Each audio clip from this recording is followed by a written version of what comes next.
publish a novel all at once, they would publish it in monthly installments and charge a small amount of money for it. And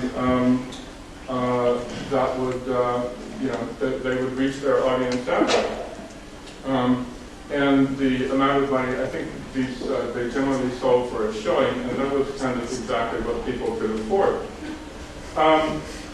But to the establishment at the time, Dickens was very much a threat. And the truth is that conventional novels had just barely been accepted. And their trance-inducing properties were still feared. You can see this is a review from a piece on Dickens from the North British Review in 1845. North Britain was a euphemism at the time for Scotland.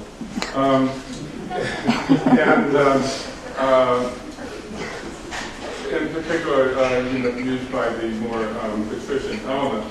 And what I find really curious about this is, particularly curious, is the idea that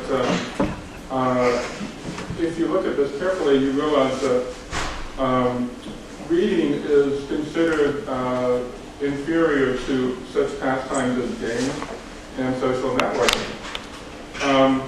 So I think we've come a long way since then. But the idea that it throws us into this state of unreal excitement, this dream, and a delirium of interest. The thing is that fiction blurred the lines between illusion and reality, and this is what people feared. This is what people found dangerous. Serial fiction just, sort of multiplied the effect. Well, eventually, serial novels went away, and technology evolved, and by the end of the 19th century, it was cheaper and easier to, just print books. But with the demise of serial publication, you had another threat, which was the movies. This is a scene from the great train robbery, the 1903 film by Edwin S. Porter. And suddenly, as you can see in this scene, you don't have to imagine what's going on anymore. You can actually see it. The shootout takes place right in front of your eyes. And in 1927, movies attained an even greater degree of realism with the advent of sound. 5 years after the talkies, in 1932, Aldous Huxley published Brave New World. And this was his feeling about talkies. If talkies were upsetting, and to a lot of people they were, feelies were kind of the natural extension of that, and feelies were downright creepy. Not long after that, you had in 1938, you had this guy, Orson Welles, who was 23 at the time, and he produced this radio drama, The War of the Worlds, based, of course, on the H.G. Wells novel, which had come out about 40 years before. And so Orson Welles decided, why don't we just really boil the line? Why don't we do a radio drama in the form of a newscast that is, that interrupts the regular programming and, tells the story of an invasion from Mars. So, of course, as you've probably heard, this didn't go so well. This is the first paragraph of this story in the Daily News. Newspapers reported widespread panic. Interestingly enough, there's a whole theory now that the panic wasn't nearly as widespread as it was said to be in the newspapers, because the papers felt threatened by this new medium of radio, and they wanted to show that radio was dangerously immersive. After radio, of course, came television. And, you know, so we never got the feelies, but we got TV instead. And, you know, the funny thing is it doesn't really look all that immersive. It's just a kind of a little box in the corner. But yet, obviously, it was. And in 1953, Ray Bradbury published this book, which was only incidentally, by the way, about burning books. What it was really about was the threat of television, or as he called it, the giant televisors that had people completely hypnotized. And you know, suddenly novels weren't so much of a threat anymore. You know, novels seemed really safe by this point, but television was very dangerous. Time goes on, and you know, now we've gotten used to television more or less, and we have 3D, and we have James Cameron, and we have Avatar. Josh Putner famously wrote in Time magazine before the movie came out on seeing some advanced footage. I couldn't tell what was animated and what was real. The following morning, I had the peculiar sensation of wanting to return, as if Pandora was real. Well, it wasn't. But I did hear from a friend in Brussels whose 8-year-old kid wanted to learn nodding. So, around the same time, more or less, a couple of years before, this show, the U.S. version of The Office, began to evince some strange symptoms. TV shows were beginning to move beyond the tube. With The Office, it took the form of, among other things, of an online game called Dunder Mifflin Infinity, which was not a B2B site, in fact, as the character in this episode says. It was not about competing with Walmart. It was really about competing with Glee, and it was a show to viewer site, or maybe a show to user site, to give something that would be really immersive for the hardcore fans.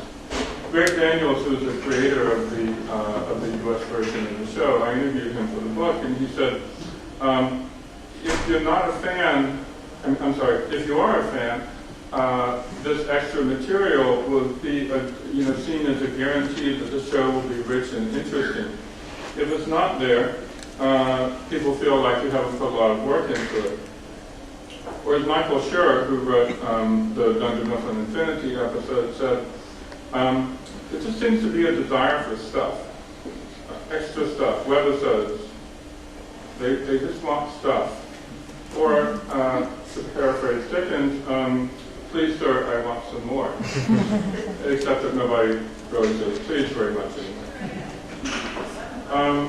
So, around the same time, a couple of miles away over at the Disney lot, ABC was producing Lost, a show that was probably more immersive than anything that had been on television before. Most TV shows, of course, have always gone out of their way to explain everything, to not have any loose ends, to not confuse the viewers. Lost took exactly the opposite tack. The show was deliberately obscure. It created, as Damon Lindelof put it when I interviewed him, an illusion of interactivity. And in fact, that illusion became real when the fans gathered spontaneously online, most notably through Lostpedia, to figure it out. Lostpedia became so big and so important that even the writers of the show began to turn to it to keep track of what was going on.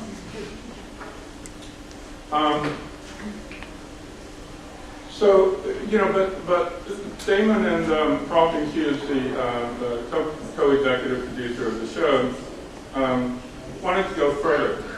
They sensed that there was some kind of next step, some place where story and game and social networking all converge.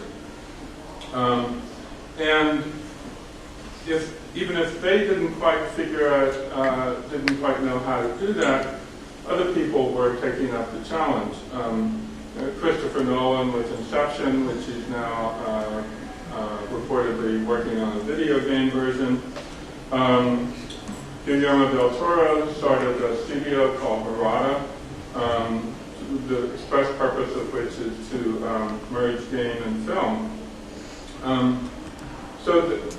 these people are basically looking for new ways to blur stories and games, to blur fact and fiction, and to threaten us with new forms of immersion. But first, we'll get to that, but there's actually a more immediate threat, which is zombies. Zombies, in fact, are worse than Martians.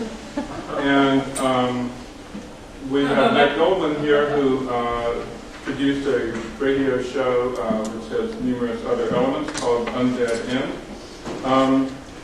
and who unearthed this very important paper showing, I think I highlighted the real takeaway, which is we need to have quick, aggressive attacks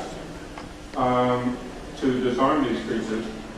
Nate has first-hand experience, so I'm going to give it to him.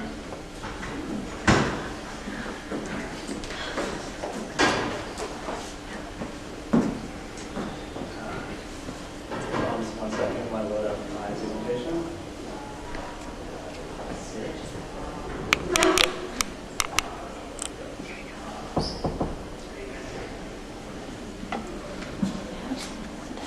All right. So I'm here to talk about Undead End. We'll kind of just get in and start with the synopsis. So Undead End is a transmedia radio drama told in the same vein as Orson Welles' 1938 performance of War of the Worlds. But while Welles' performance told the story of a Martian invasion, Undead End utilizes the 21st century media landscape to create an immersive and interactive story about the zombie apocalypse. So the story itself centers around Geneva Research Labs and its head science officer, Dr. Daniel Matheson. Matheson's goal is to kind of engineer a set of treatments that would usher in the next stage of human evolution. But after a group of hackers break onto the lab's website, they post a document signed by the Department of Defense and Matheson himself. They post a document onto the lab's website between the Department of Defense and Matheson himself.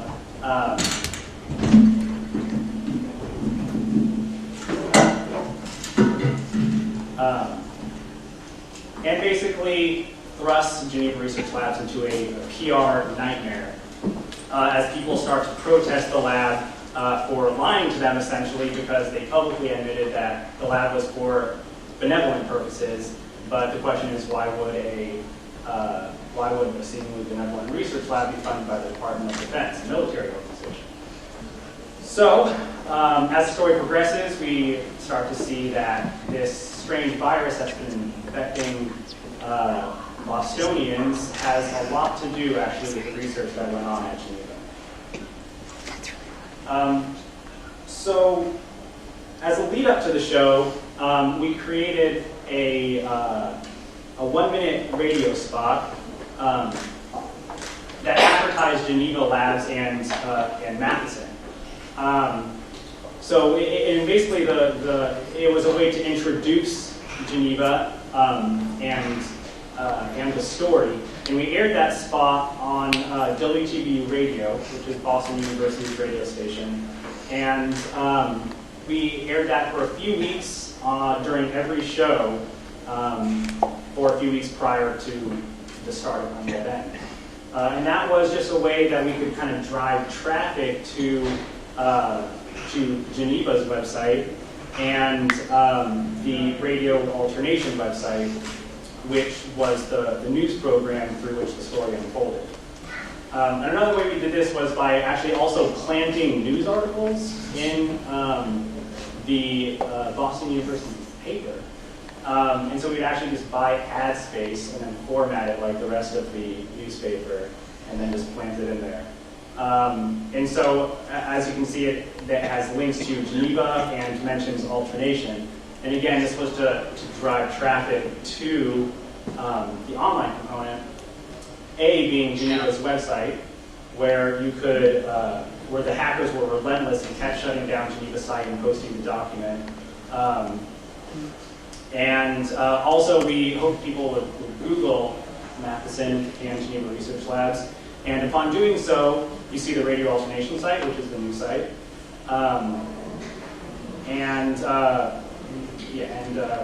Obviously people will go to the new site. And then we also created online videos to supplement the larger narrative. So for instance, in episode 4 of the series, there was a zombie attack on a group of kids in Allston, Massachusetts, which is about 4 miles outside of Boston. Now, that attack we actually recorded because there was an amateur videographer, one of the kids whose friend was attacked, happened to be videotaping, and radio alternation picked up on that, and then reported on it via the news program on air. And they referred to the video and asked people to go to their website where they can watch the video and everything like that. Because on the alternation news site, we also encourage people to comment and contribute, and to also view any media content that we have. And another online component that we had was just the Undead blog, which acted as a kind of home base for the show itself. So whenever we would have events, people would go on there and check it out. When the show aired, we would let people know, and then people could also see media content and also just learn more about the show. So as an outdoor component, in later stages of the show, as the infection began to wreak havoc across Boston, we started to create and post these government-issued what to do in case of infection posters. So we actually created a organization within the government called the Zombie Virus Defense Committee. And there were several posters posted within a 3-mile radius. And on it, as you can see, is just ways to avoid zombies, how to kill them, what to do if there's evacuation. And there's actually also an integrated voice response number on there that people could call and get in touch with the Zombie Virus Defense Committee. And it would take them through a series of prompts, like press 1 if you know someone's been infected, press 2 if you're trapped, you need to get away from an infected. And actually, if you realize also there's a QR code, and that QR code leads to the zombie virus cerebrum release, which basically says, I hereby give permission for my brain to be destroyed in case I ever become infected. And so when people fill this out, it actually added them also to our mailing list where people could, where we would send them updates from the Zombie Virus Defense Committee and updates about the show. We also created pamphlets issued by the Zombie Virus Defense Committee, and there was the integrated voice response number was also on that. And this was just a way to kind of flesh out what the virus was and how it spread, stages of infection, how to recognize the zombie, and then again there's the zombie virus cerebral release. So we actually also passed those pamphlets out at a lot of the street theater events that we did. So as I said earlier, Bostonians were upset that all this stuff was going on at Geneva Labs without them knowing it, and so they protested. And those are protests that we actually staged at high-profile places around Boston. And these are pretty intense pictures. We had fake news crews there. And at once, later in the series, at one of the protests, there was an infected CDC official that attacked. And these were all documented and then uploaded to serve as supplemental content for the radio program. And the radio alternation anchors would refer to it and ask our audience to check them out. One thing that we also did was a kind of an alternate reality game. So we posted QR codes around, again, like a 3-mile radius. And when people scan them, a little note would pop up. So for instance, this one says you've encountered a zombie. Around the corner, there's a 22 Winchester rifle. And then when they actually went around the corner, there was another QR code that was the 22 Winchester rifle. And if there are any fanboys or fangirls, 22 Winchester rifle was the rifle they had above the bar in Shaun of the Dead. And actually, a lot of people picked up on that. It was really cool. And then there was this one, a baseball bat. And there was actually also little tidbits of information of how to survive the zombie apocalypse also. So here we see that bats are better than guns in the zombie apocalypse because they won't attract more. They always attract more. And then for the finale, we organized a zombie run, if you will, and we had about 60 people come, and some dressed up as their own zombies, and some looking for the help of our own makeup artists to dress them up as zombies. And this event actually happened about 45 minutes before the final episode aired on the radio. And in the episode, they referred to a horde of zombies at the eastmost side of Storrow Drive in Boston. So people who actually witnessed this and then went to listen to the show might remember that 45 minutes prior, there actually was a horde of zombies. And so the idea behind that was kind of near simultaneous enactments of broadcasting events. And to create a kind of fan culture, we had zombie makeup workshops all throughout the series. So it's 5 episodes, spanned 5 weeks. And this was to kind of just get people excited about the idea of zombies and the show itself. And so this is some of the workshops that we had. And it was also really good PR for the show. Here's kind of, this one's pretty gross. So as far as how well the show was received, this is kind of what we saw. So by the end of October, the show had almost 2,000 listeners. The show was syndicated on WCBC in Boston and adapted to air on WPHC in Bloomington, Indiana. Today the show has about 7,000 listeners and grows at about 250 listeners a month.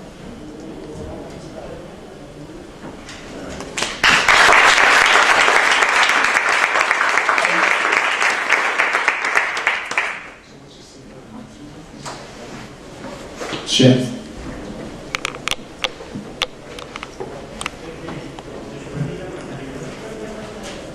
Hi. Hey. So what was your inspiration for this? I mean, obviously War of the Worlds in some respect, but the idea of not just doing a radio show, but doing all this other stuff. Right. Well, so actually the very first research paper that I ever did in college was about Orson Welles' War of the Worlds and the response that was had because of it. And I guess kind of in so many words I was becoming fascinated with the entire performance. And I really got the sense that, he was trying to blur the distinction between fiction and nonfiction. But that was, in the early 1930s. But now we have a different kind of communication model. And I realized that and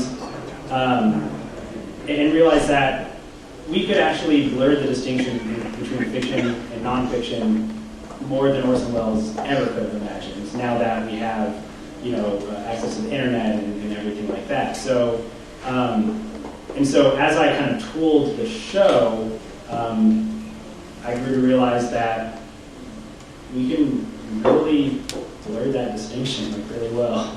So yeah. So that was the basic idea. You know, did you ever wonder like what kind of websites Orson Welles would have done? Yeah, I mean that was. I mean the news broadcasts that he did in the 30s were so realistic that I kind of asked, you know, what would be comparable to that? What news program would be comparable to that these days? And Right. I kind of thought, you know, the BBC NewsHour or something like that, because it's so template, you know what I mean? And so I kind of modeled the website a little bit off of the BBC News website, and so I imagine it would be in a very realistic news website that he would create and stuff like that. So, yeah. So Nate and I met last spring, I think, right? And I think we met through Twitter or something. And one of the things that I found most fascinating was that you told me was that when you did all this, you had actually never heard the term transmedia. Yeah, that's true. I actually found out about transmedia because I think it was I think it was Gizmodo did a feature on the book before it came out, and it kind of used the synopsis of the book used the term immersive storytelling experience, and that actually was the exact phraseology that I had used on my show when I was writing up the synopsis of my show, and so I became intrigued. I looked into it and I saw that there was this whole community. But yeah, I actually hadn't heard that there was something called transmedia. It was kind of the result of just a lot of deep of just thinking, really, of thinking of you know. I think, you know, as you pointed out in your presentation, Orson Welles, he was an immersive storyteller. You know, he really did try to blur that distinction between fiction and nonfiction.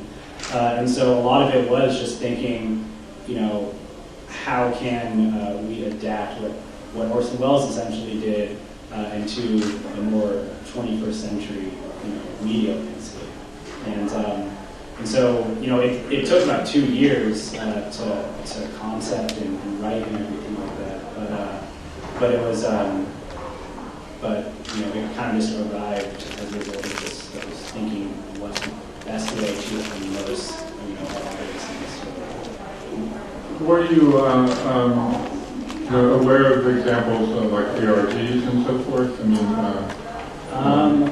mean, not really, actually. I think what really actually influenced me, and it wasn't so much ARGs, but I remember when District 9 came out, there were a whole bunch of posters in New York that basically spanned, you know, the entire wall of an apartment building that said, you know, no bugs allowed, or there were benches that said, you know, bugs aren't welcome here, and there was a weird kind of I don't know, language that was bug language written on certain walls, and you know, it was obviously meant for bugs and everything like that. And that was, and then I hadn't heard of the Dark Knight ARG, but I had heard of, you know, people vandalizing posters with a Joker face. And while it wasn't an ARG, it was clearly, you know, bringing that story into the real world. So, how much? How did it compare in terms of, you know, the level of difficulty and involvement and all of that to what you had expected going into it? Well, initially, so I actually, when I thought of the concept, I kind of got really excited for its potential and kind of jumped the gun to get it started. And it fell apart really quickly. So I was kind of expecting it to just be something, you know, something to work hard at, but I obviously jumped the gun. And when the show was actually being executed, It definitely was a surprise at how much time it took. I knew it was a very ambitious project because it was so multifaceted.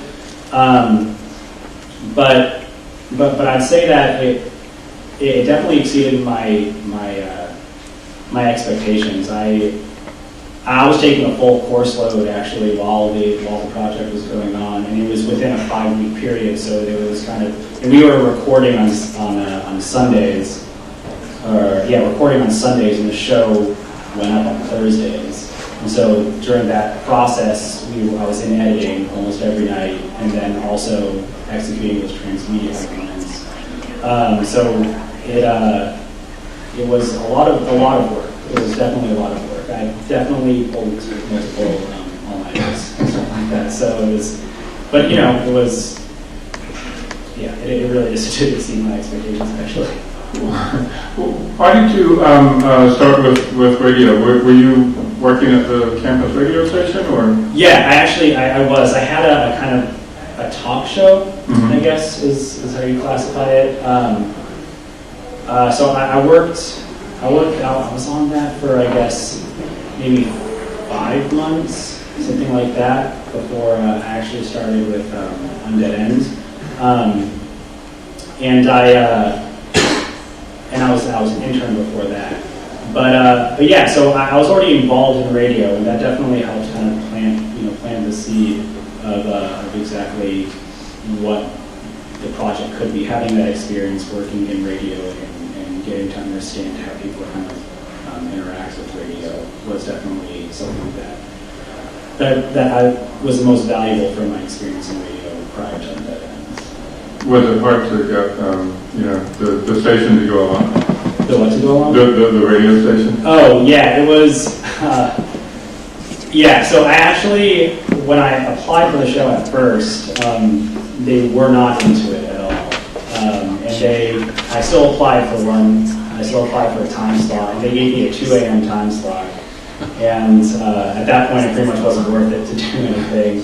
And but after retooling it and coming up with a fully comprehensive plan and a vision, it didn't take a whole lot of convincing. But basically, what had to happen was to kind of guarantee a good time slot to make it worth all the effort.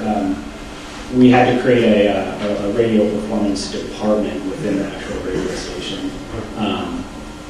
And Undead was kind of a trial for the department to see if it would be worth it to continue. And I think they liked it. They went well. It sounds like kind of an ever-escalating series of stuff that you had to do to pull this off. Yeah, it was a lot of jumping throughs, actually. So, any questions for either of us? Yes. Let me sign up over there. Oh, sure.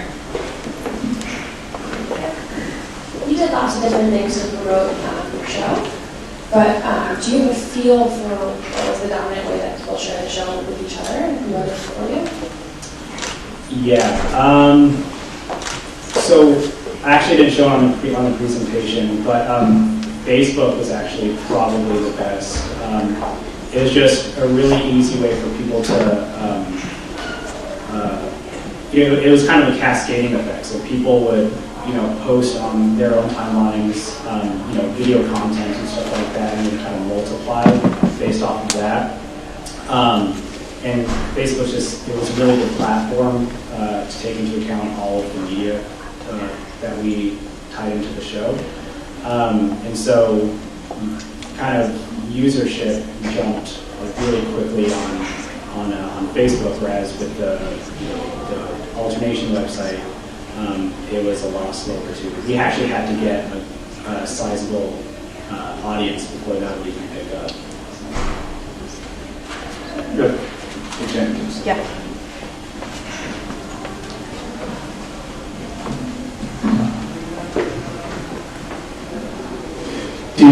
Maybe I missed this, but did you ever use the radio show to promote what you were doing outside of it, or did you always let radio stand alone? Well, it was, so for instance, Are you talking about for the event, like for the, say, if there was a protest or something like that? Or? Yeah, so we actually use the blog and the show's Facebook to promote those events the most. We wanted kind of the show to be the main medium through the story through which the story unfolded. So we wanted people to suspend their disbelief, while the show was being aired. But they would often refer to media content that was on the new show's website, and when you go to the website, it's also easily accessible to get to the other pages, and so the blog and the Facebook page where they can also learn more about the events. But usually the event would happen, and then it would be reported on air. Any more? Any other questions? That's fair.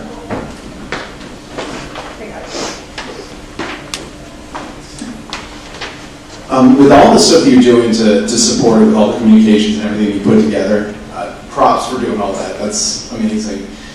I'm wondering, because there's like tons of transmedia people here that are thinking about all these different ways that they can communicate and like reach out to people that want to get come into the story, that doorway into the story. Can you tell us what ones actually worked? Did you find that people were actually doing all these things, like going online and scanning the code and the whole? It just seems like a lot of stuff, and that's cool that it's all out there. But what actually worked?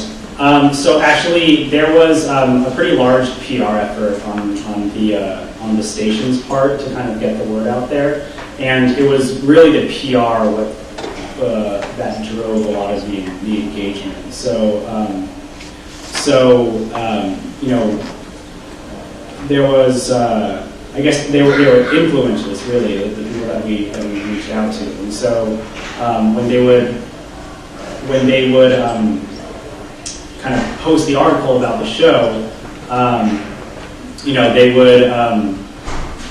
We kind of planned it as such that it was a part that was what we would ask the PR people to kind of talk about was a component that was easily accessible, typically. And once they kind of got in the show, obviously not everyone participated, long term, but we did have a core group of users that actually stuck through pretty consistently. But I definitely think that the PR was probably the insider for a lot of our usership, our user base.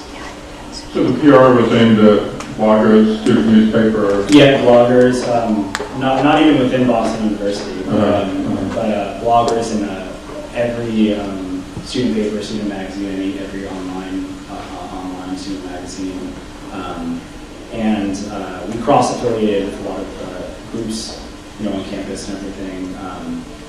And it got all of their members to participate, and so a lot of networking, and sending out, press releases and stuff. Right. And how many of the core audience? How many of them, more or less, were BU students, college students in general? Or? Yeah. Most of them were actually in Massachusetts. The analytics that I had really were only kind of designated by state and city or whatever. So most of them were from Massachusetts, and I assume from Boston University and the surrounding colleges. But there was listeners in New York, London, and LA that actually got pretty close to the numbers that was happening in Boston. Was there another question? I actually had a follow-up question, and you just segued into it, so thank you. So I noticed that the two radio stations you had with Boston College station, and then you had IU's radio station as well. And I was thinking about this, that you have a very unique audience when you're looking at college students. They're very tech-savvy, they have an awful lot of time on their hands, they're bored. So What would you do if you had to reimagine this project and you took it to either a national audience or you took it out of a college environment and you wanted to make it popular? Let's say you got some radio time on a local New York station, maybe not a cable station, but a real radio station. You were able to get some playtime and grow it in that sense. What would you do differently? Or what would you do the same? Well, I guess I think initially a lot of the websites, like the news website, I think would probably there'd be a lot more. I think social integration. We really miss an opportunity on that. On the radio alternation side, we really miss an opportunity on the social integration and to kind of develop the sites a little bit more. And also broaden the PR efforts. And I guess each show would have to kind of be adapted for the city that it's in. And I mean, that would be the most difficult because, because it would almost require rewriting of each script because it was. Because there are a lot of specific mentions of different places within the Boston area.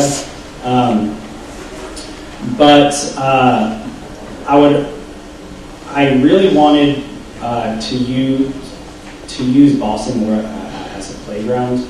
It was kind of like really self-contained. I think I would have liked to do a lot of the outdoor components on more of a widespread area.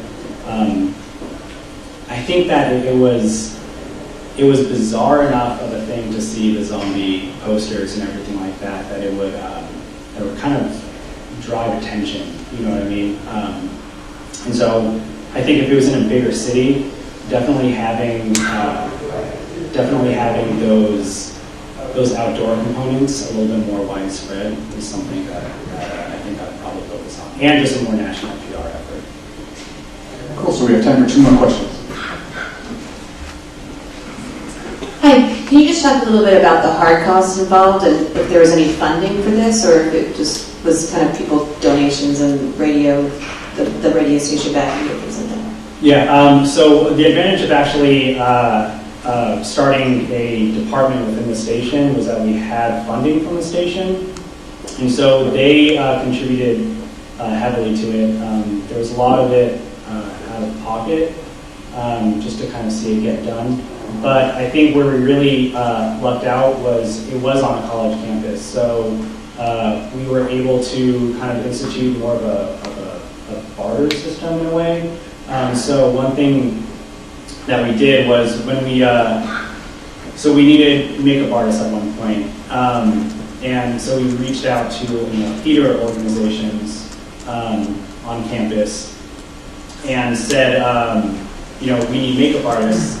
And we have this audience for our show, this number of people listening to our show.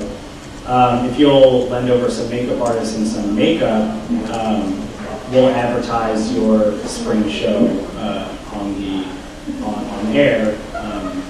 And that they actually had a really good season. I think partially because of how much we advertised for them on our show. So that was a lot of the money was split in, I think, by that. And the same with the college newspapers, we just kind of gave you the ad space, or No, we actually had to buy that. Yeah, that was actually luckily the station took care of it. Was able to contribute money for that. Yeah.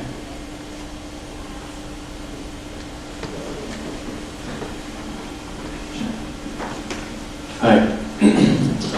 The question I'm going to ask is something I've been asking a lot of different people, just curious.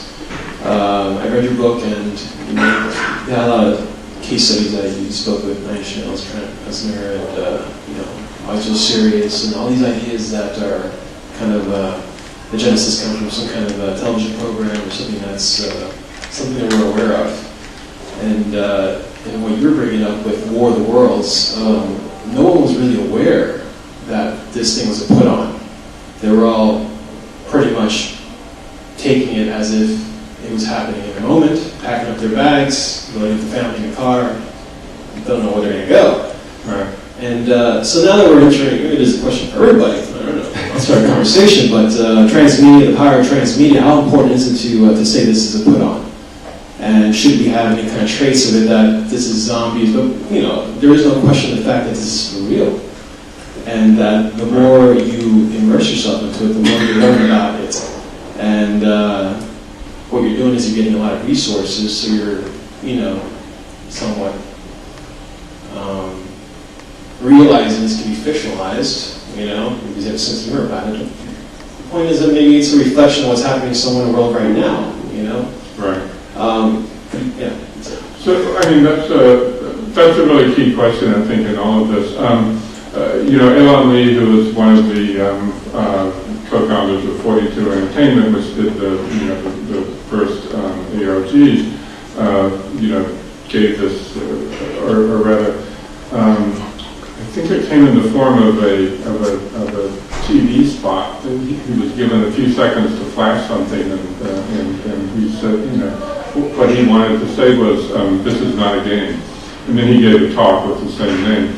But, you know, I think thinking has evolved a lot since then, and certainly most of the people I've talked to feel like you don't want to, you know, perpetrate a hoax. People will feel burned if you do. And isn't everything we watch on TV or the internet some kind of a hoax? I'm sorry? Everything that we watch or consume is somehow created and organized? I'd say much of it is definitely a hoax, yes. Absolutely. But no, in the sense of creating a fiction and you know, not making it clear in some way that it's a fiction. Obviously, when you have something like zombies, that's not, I would think, quite so much an issue, but then you wouldn't think Martians would be that much an issue either. Yeah, we actually, in all of our kind of transmedia components, we actually branded the show. So on the news article, there was actually an Undead End brand, and on the posters, it was also a logo for Undead End. And that was actually a question that we kind of struggled with, was, do we want to actually fool people into thinking that there is a zombie invasion or a zombie apocalypse, or, you know, do we want people to know that this is a story? And we decided on having people know that this is a story, because I think if you kind of give people the resources and give people these different media touch points to experience the story, they'll you know, suspend their own disbelief and immerse themselves in the story. Yeah, so that was our reason behind that. Do we have a question? We have one more. Yep. Hi there. So I had a question on how you hosted the actual zombie meetup or get together. I might have missed it earlier, but I think flash mobs have been emerging in the last couple of years. Were the zombies recruited actors, or could you tell me more about how you pulled off that event itself? Yeah, that was no, those were actually just volunteers, people, you know, listeners to the show. So the Facebook group and the blog, we publicized it on that, and we had a lot of the newspapers and online magazines talk about it and say that this was happening for the show on this day. And we had a kind of pre-zombie march meeting where we just went over rules and how to walk like a zombie. So in all the press or the articles, they said that if anyone's interested, come to this. And then we also publicized it, like I said, on our blog and on Facebook. And we created an event, and we got to see, you know, exactly how many people were going to be showing up from there also. Awesome. Well, thank you very much.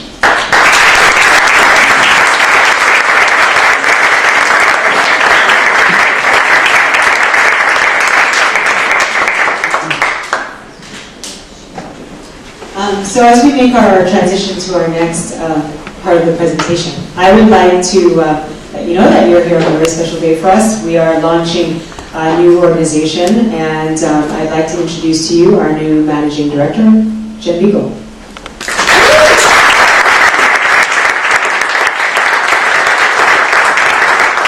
Hi guys, thank you. First of all, the response tonight was wonderful. Thank you so much. It's just such an honor to be a part of such an amazing group of people. You guys are showing your support via Twitter, via coming to our events. It's wonderful.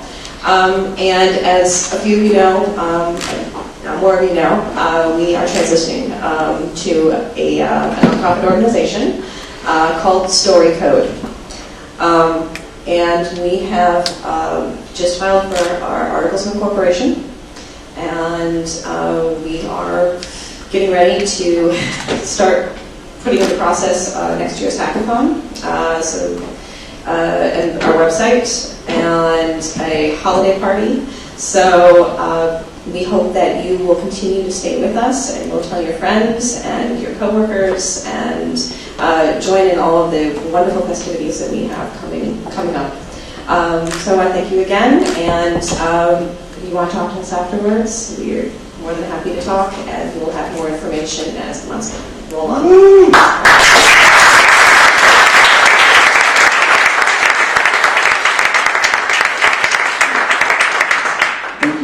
So next up we have Sylvain Leroux, who's presenting the FANFAN2 project, which was a partnership between the author Alexandre, Jardin, and Orange. And Orange is a large European telco, kind of like Verizon or AT&T here in America. And they have a division that does a lot of transmedia projects, and we're excited to hear about it.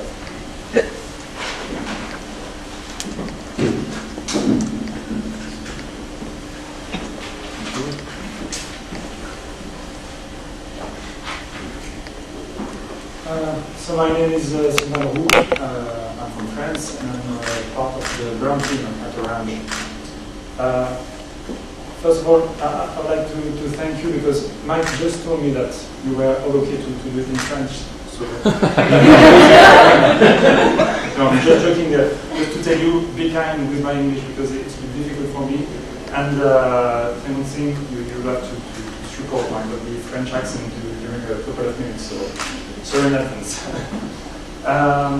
To give you some information about Orange and Transmedia, we work at Orange on conversions, because we are a telco communication operator, toward merging creativity, stories, and technology in order to give new experience to customers and all the followers on the media. So we designed multi-screen project in order to encourage participation and social interaction between people. I'm just gonna, before introducing FANFAN, talking about 3 of the projects that we managed last year.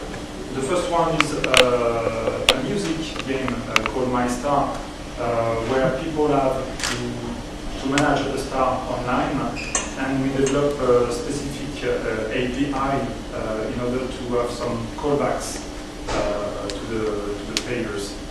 Also, we work with Studio Translate, Studio 37. I don't know if you've heard about it. The mic is better. I'm going to take the mic. Like this? Much more better. We also work on another project with the movie Prodigies, with a 3D animated motion capture movie. We work before the launch of the movie with the Studio Translate and Warner in order to launch a Transmedia operation to make the buzz before the launch of the movie. we launched a specific game and website and fan page as well. And we had 50,000 iPhone apps that were downloaded in almost 4 hours for this movie. Also, we worked on Detective Avenue, that was a mix on a web series with 60 episodes during 6 weeks. And it was a mix between a web series and a clue, when people have to follow the character, to spy the characters on the website and also on telephone as well during 6 weeks. And the last project was FANFAN2 that I would like to present you tonight. The idea is not to say that we have designed the best project on the earth. What is interesting is that project is unique in France because it's the first project of this type dealing with book.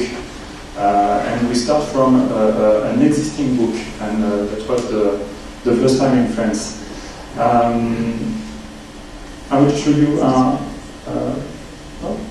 a short video introducing the concept. It should be in that folder, yeah. Mm-hmm.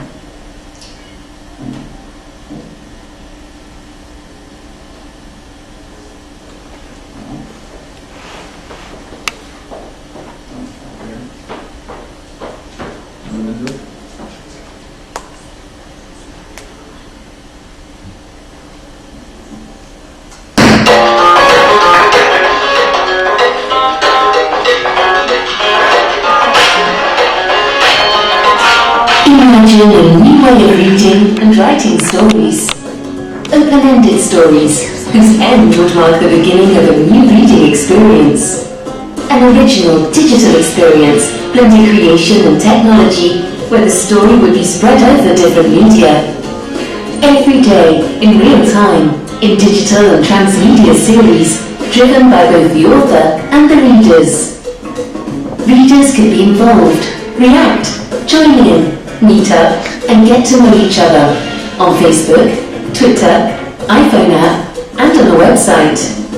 They could step into the world of the novel by discussing with the characters and getting in touch with the author. Fans and followers could gather around the author for several months to experience a larger-than-life adventure, connect with people, and transpose the novel's spirit into reality. Thanks to this new way of experiencing stories, everything would become even more lively and captivating.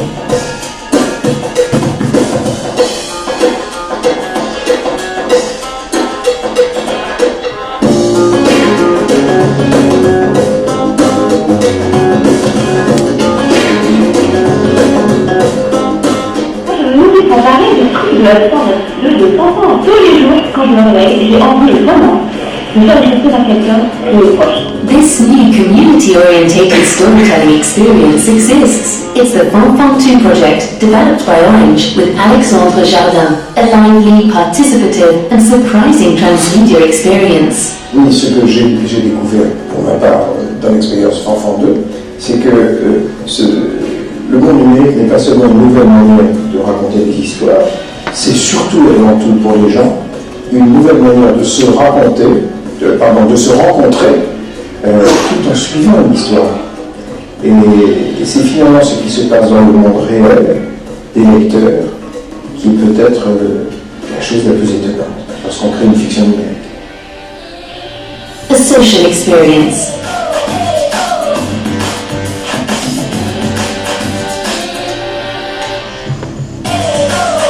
And a transmedia success. Prolonger un roman par une expérience transmédia était pour nous un défi passionnant. C'était pour nous l'opportunité de la rencontre entre deux mondes, celui de l'écrit avec l'interactivité et celui de la création avec les technologies. Le tout pour inventer un nouveau format. Avec Alexandre, notre idée s'est rapidement inventée par la création d'un dispositif qui puisse faire entrer des personnages de fiction dans le quotidien des lecteurs. C'est grâce à cette proximité qui a d'ailleurs vite évolué à une complicité qu'une communauté dynamique et fidèle peut se construire.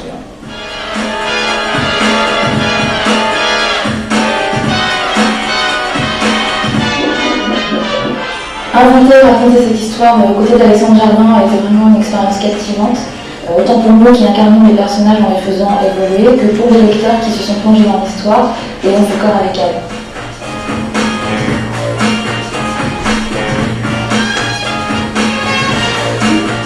En fait, c'était très important pour nous de pouvoir proposer aux internautes une expérience digitale inédite. Cette création autour de FANFAN2 a permis à Orange d'interagir avec une grande richesse et surtout un très fort taux d'engagement avec une communauté de passionnés. Et ça illustre très bien notre soutien aux acteurs du livre dans la révolution numérique et plus globalement à la création. For a new reading and storytelling experience.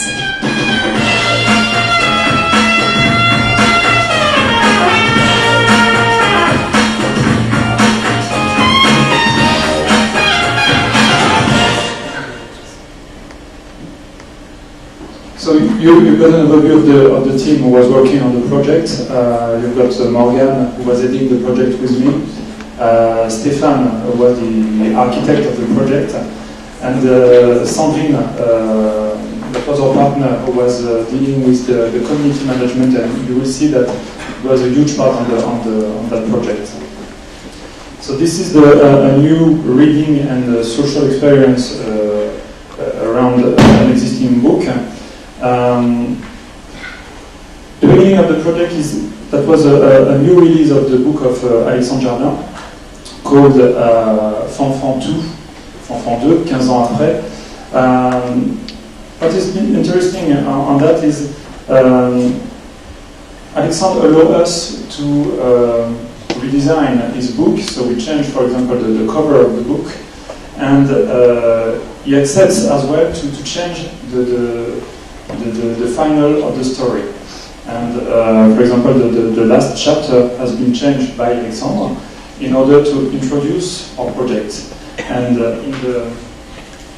in the new release of the book, we have a call to action in the regard of the last chapter that invite people to go on the website, on the dedicated website, and people were fully happy with the story can continue to follow the characters between several months.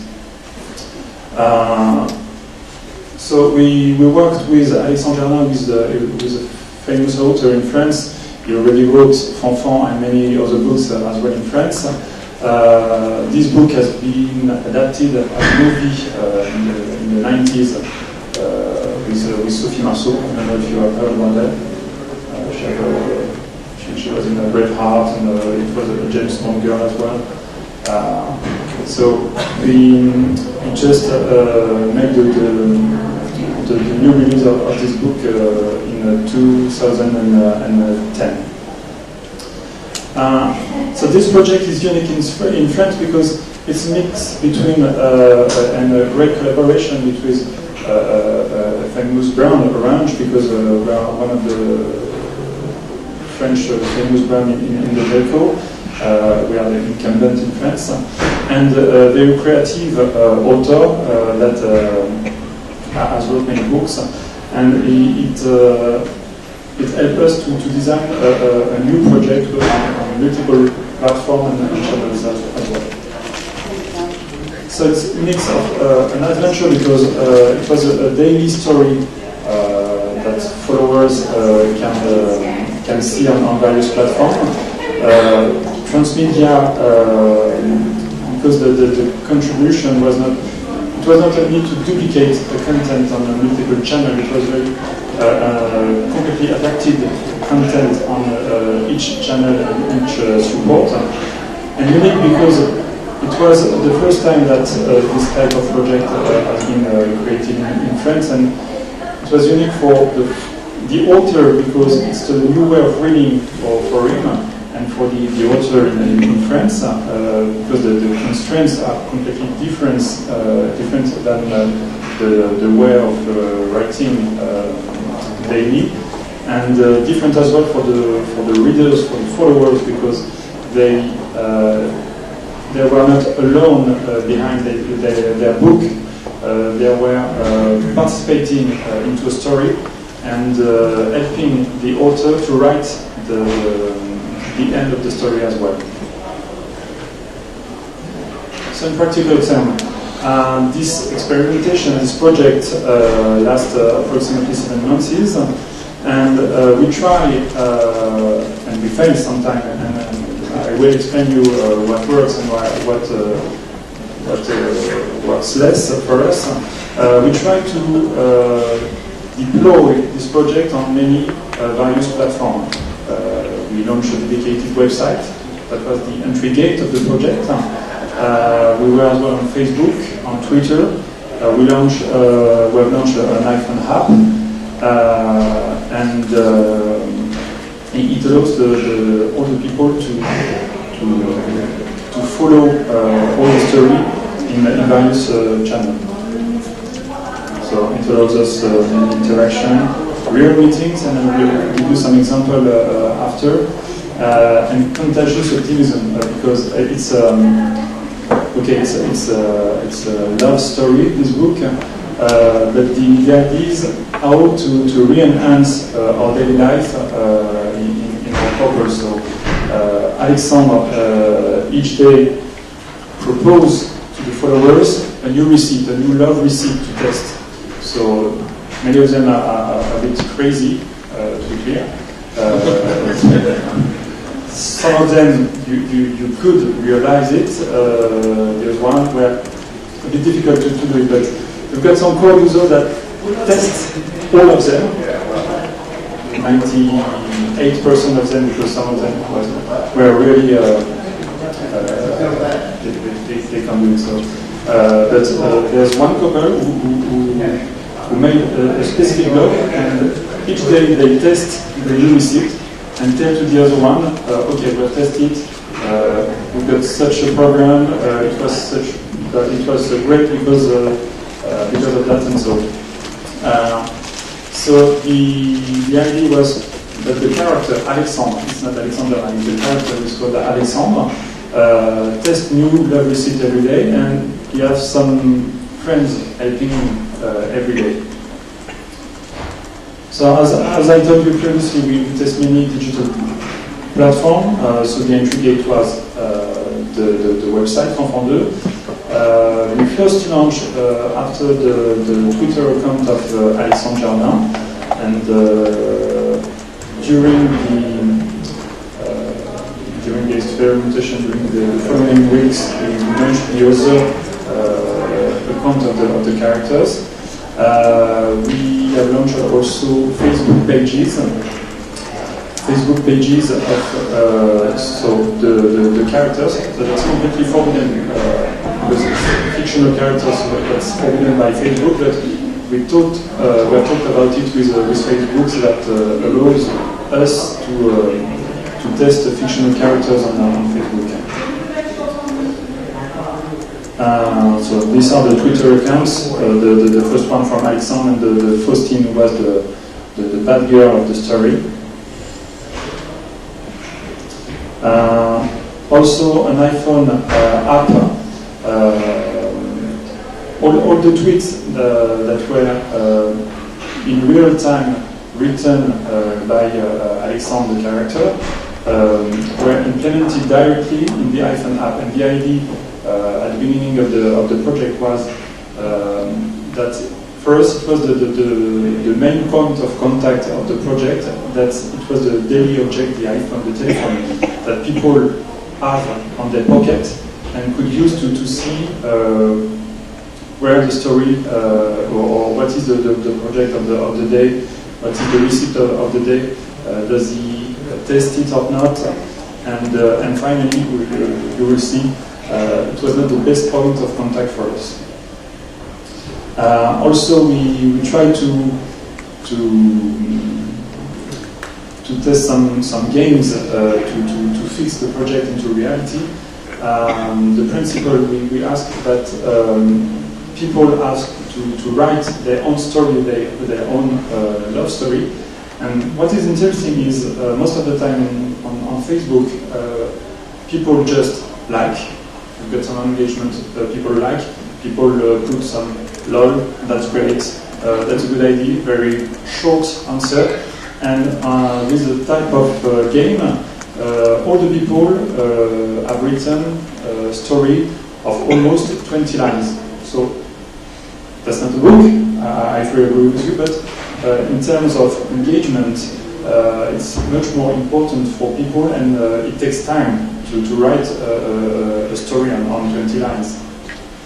The incentive was very interesting for people because, first of all, they could meet Alexandre, the author, in real life. So people were very proud to meet him. And the second part, they were invited in the Festival de Cannes. So it was a very good incentive for them as well. Also, we have some meeting in real life, and what is interesting on that part is that the meeting were not organized by Orange, by us. The meeting were organized by the followers, by the people. They decided themselves to meet in Paris in one famous place of the book in order to give some ideas, some example to Alexandre to re-enhance his daily life. The role of Orange of us in this meeting were to facilitate to organize the meeting, but all the meetings were from the followers.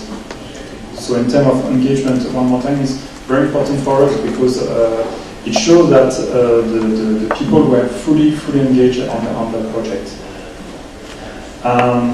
This is the global picture of the dispositive. So you could see that we've got the Facebook pages with updates. So updates, the content was not the same as the Twitter account. On the Twitter account, we got real-time information from the character, so short messages. On Facebook, we got some resume of the day, so in the morning and in the end of the afternoon, because at the beginning we just duplicate the content, and we understand very quickly that people that were going on Facebook didn't pass the whole day on Facebook, so they just log in the morning, so they need to know what's going to happen during the day, and at the end of the day, when they go back home, or when they are on the tube or on the train, or not on the car because it's dangerous, they just have a look of what's happened during the day, and by the end, was it a good idea or not from Alexandre. So the Twitter account feed as well the iPhone app,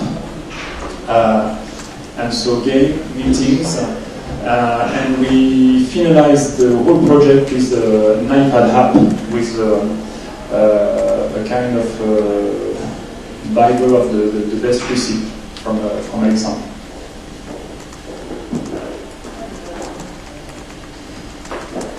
So some figures.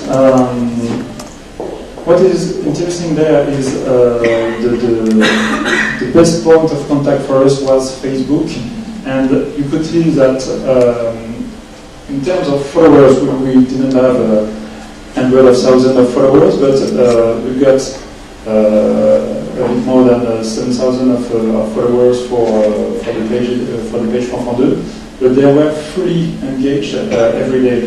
Because as you can read, 35% of fans were active every day on the page. Active user average per day 2,050, 500, sorry. So the engagement was key on that project, and people focus on the Facebook pages. So it was a traffic generating scheme. So the entry gate for us was the website. So we had more than 100,000 unique visitors. What is interesting that they spend on average 2 minutes and 40 seconds to read the receipt of the day. We didn't put too much interactivity on the website. The most part of the interactivity was on Facebook. iPhone app, more than 6,000 downloads. To be honest and clear, at the beginning, the iPhone app was approximately at €2. We had no download from this app. So we decided to put it free, and mechanically we have a lot of downloads about that. We know from the beginning that many of the public will not have an iPhone, but the idea was to test the way of writing stories on iPhone. Okay, so Twitter, what is interesting about Twitter is we don't have many followers. The idea that, or the feedback is that in France, not so many people are on Twitter. That's only opinion leader, early adopters, and that was almost interesting for us because the press and for the PR, the press was on Twitter and followed the project on Twitter. So that was an entry gate for the press. So lots of content, photos from the fan, text and text during the game. A huge media coverage because we had these are some examples, but we had some a very large coverage about this experimentation. First of all, because it was Alexandre, to be clear, it's a famous author. So, secondly, because it was a new experimentation of writing stories, and the main part of the coverage was about that. So we had some articles on the main national newspaper, on TV as well, on radio, and in many blogs as well. Sorry, it's in French, but we had some many enthusiastic reaction from participants. That thanks Alexandre and Orange, because for them we helped them to change in a small part, but we helped them to change their daily life, to make them actor of their daily story, and they were very enthusiastic about that. For the community, and that is the same as in the US, I think, it was a very active female community.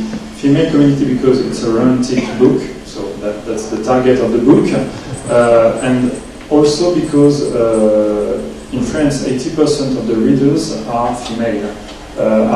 We just had a look a few days ago. We saw that 78% of the readers in the US are female as well. What is interesting as well is, because it was written in France, it came out of our border, and all the Francophone, the French community out of the border of France follow as well the project. So in Canada, in the North Africa, like Algeria, Morocco, Tunisia, in Africa, Switzerland, Belgium as well, where people are speaking French as well. So a cross-border project that was very interesting for us. So what did work? We have chosen at the beginning a universal theme, so love, and it was very important for us because it works as well for male and female. What was good also is the flexibility of the support. When you could compare it with Valio, with Lost or anything else, it's much more flexible because when people interact with you, you could directly answer and change a part of the story. With the multiple channels that we developed at the beginning, it was also multiple entry gates of the story, even if all of them didn't work as well. The important part as well is that we worked with a famous author, so it helped us to have very enthusiastic people, and the participation goes very fast at the beginning. It also allows to make some real connection between people online and in real life. And at the end of the 7 months of the project, the core user, we detected approximately 30 core users, decided to continue the project on the dedicated web page. So what didn't work? So a non-mixed audience. That was the target of the books, that was the first audience. We didn't manage well how to develop the audience to a male audience as well, because we designed the project, we designed the love receipt to work as well for men and women, and by the end it didn't work well. Very, very low traffic on the mobile app. So for us it's not the good channel. Yes, some people as well, what is interesting on the reading experience is that some people didn't catch well how to follow the daily story, because they had to start from the end to go to the... So when they arrive on Facebook, they have the end of the story, and they have to go back the whole day to have the entire story of the day and understand how does it works. And some people that they are not using too much Facebook or Twitter didn't catch it very well. Difficulty as well to step into the story when you arrive after several weeks, because the people that are already following the project at the historical of the project, but newcomers didn't have the beginnings and the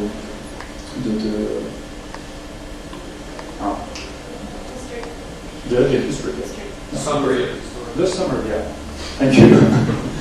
And it allows us, I just told you previously that it allows us lots of flexibility, the written part of the project, but it was difficult for us to stick to the recent news or events, because at the beginning of the project we just think that it should be great to integrate every day or every week some real news inside the story, and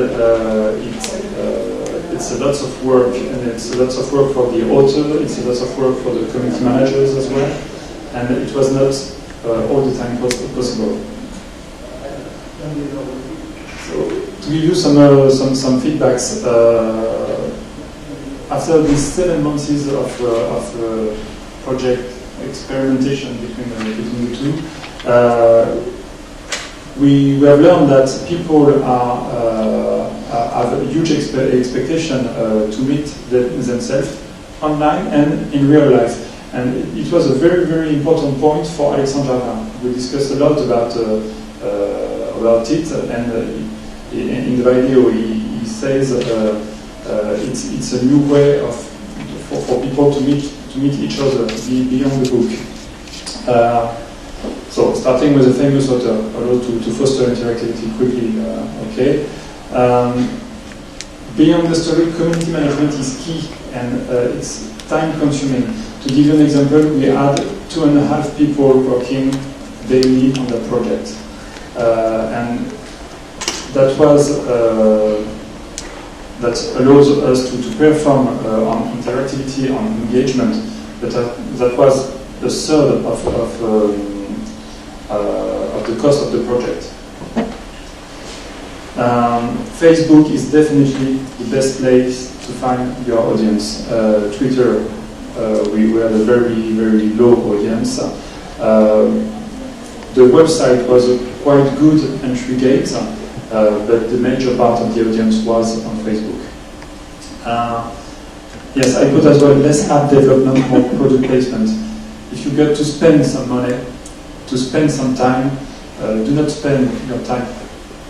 That's our feedback. That's not for all the project, but our feedback is if we had to do that another time, we do not spend too much time and too much money on the development of the iPhone app, but much more time on product placement to finance the project as well. It was one of the ideas at the beginning that we spent so much time on community management that we didn't manage to have some times to develop product placement. But this type of project with a great author that fully engage people, and it's very easy for him to place some product in a clever manner inside the storytelling. For example, we imagined some product placement with perfume, with flower, and many other things as well. And for brands, because I work for the brand team, more than return on investment, because it's cost operation, but we think more on return on engagement for our customer, and it was a very good operation for us about engagement. So, if you want to talk with us a bit more further, if you have some ideas about transmedia, not obligatory about books or written story, but we relaunch what we call Atelier de la Création. That's kind of creation camps next year, and we support some projects, 1, 2, or 3 projects each year. We've got as well a website called the Transmedia Lab, who develops and propose a toolbox that is available online. And next year, if you are interested specifically on that project, we will finalize the whole Bible of the project to share with the people as well. Thank you very much.